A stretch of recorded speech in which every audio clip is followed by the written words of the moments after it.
add on that? Go ahead. One of the things we allowed Corey to do is to be on her own, in the sense that even though she was living at home, she didn't have to answer us. But I can tell you very truthfully, one of the things I was very concerned about is when she go out at night, whether she was ever going to come back, and somebody might pick her up along the way and drag her back into the cult. And go ahead.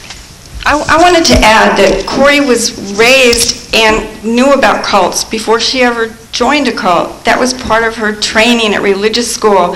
And years ago she had told us, if I ever want to join a cult, don't let me. And so people always say, well, if you're educated, you won't ever get in a cult. And there she was. And people would say, well, you know, why your daughter? It's not a flaw. It's just the right time, and that's what happened. And the concerns that my father had about me being picked up and taken back into the cult were shared by me. For a long time I had my parents screening my phone calls. I wouldn't answer the phone. Even if I were home alone in the house, I wouldn't pick up the phone at all. I didn't know who was going to be on the other end. I was afraid that if the person who had recruited me called, that I wouldn't have the strength to be able to talk to her or deal with her. I felt that I was too weak and that I would end up going back into the cult. I also had a really hard time making decisions. From the very basic things like going out shopping and getting new clothes to decisions as to what to do with my life. I felt like I had no direction. And the other thing was I asked my parents a lot of questions about my beliefs prior to getting involved in the cult, the things that I liked to do prior to getting involved in the cult. I did a ton of reading about things because I really felt like I was totally re-educating myself on my political beliefs, my beliefs towards society. I really, in a lot of ways, was a lot like a child.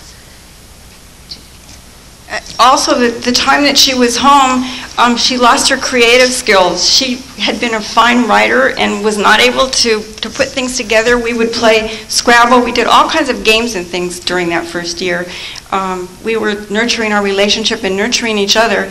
And in Scrabble, she had a hard time forming words. She lost a lot of those skills. And through the year, they came back and things got better and better. And I think we came to a conference. Where was it? It was in Chicago 3 months after. 3 months after Corey got out of the cult, we went to the conference, and that was just a mind-boggling thing for all of us.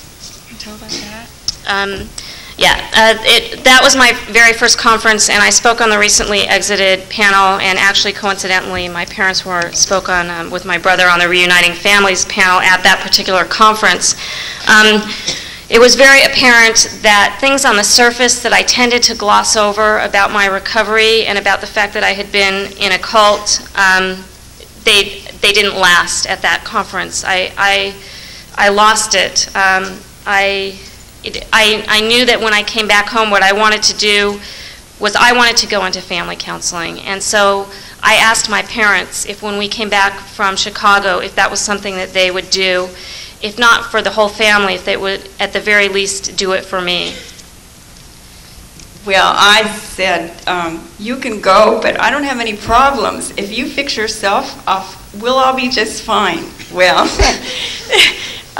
little did I know, please, won't you come? So we all went, Kevin and Herb and Corey and I, and we found that we had a lot of things to fix, and we're still fixing them. But we have all the love back, and we're nurturing each other, and I guess it's just an ongoing thing.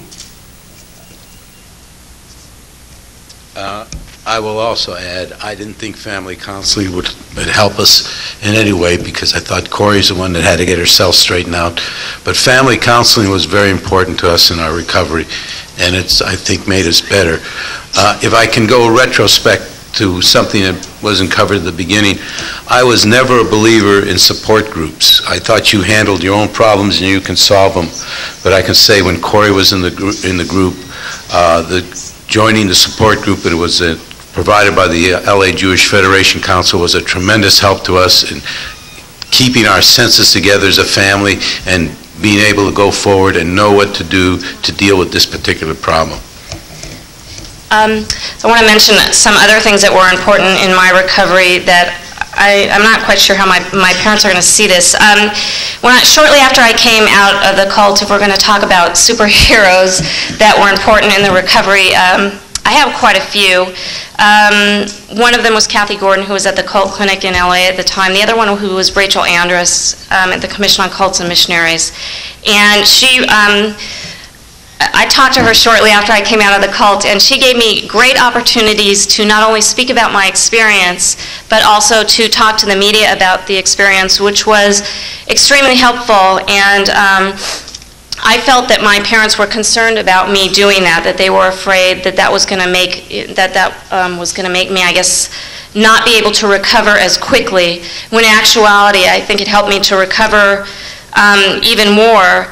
And then I started volunteering a lot with CAN, and eventually, I guess, I had been working at a PR job for a year and a half, and Rachel and I had talked about me taking a position at the Jewish Federation doing work on cults. And I remember having a lot of discussions with my parents about it before I made the decision, and going back and forth as to whether this would really be a good thing for me to do as a result of being in a cult, or whether it was something that was really going to set me back and make things more difficult for me. I think personally in the end that it made things a lot easier because I was able to help other people, which helped me help myself. And I think also I was then able to get my parents to help other people, which I think helped them, see things differently and help me recover. We have nothing more to say.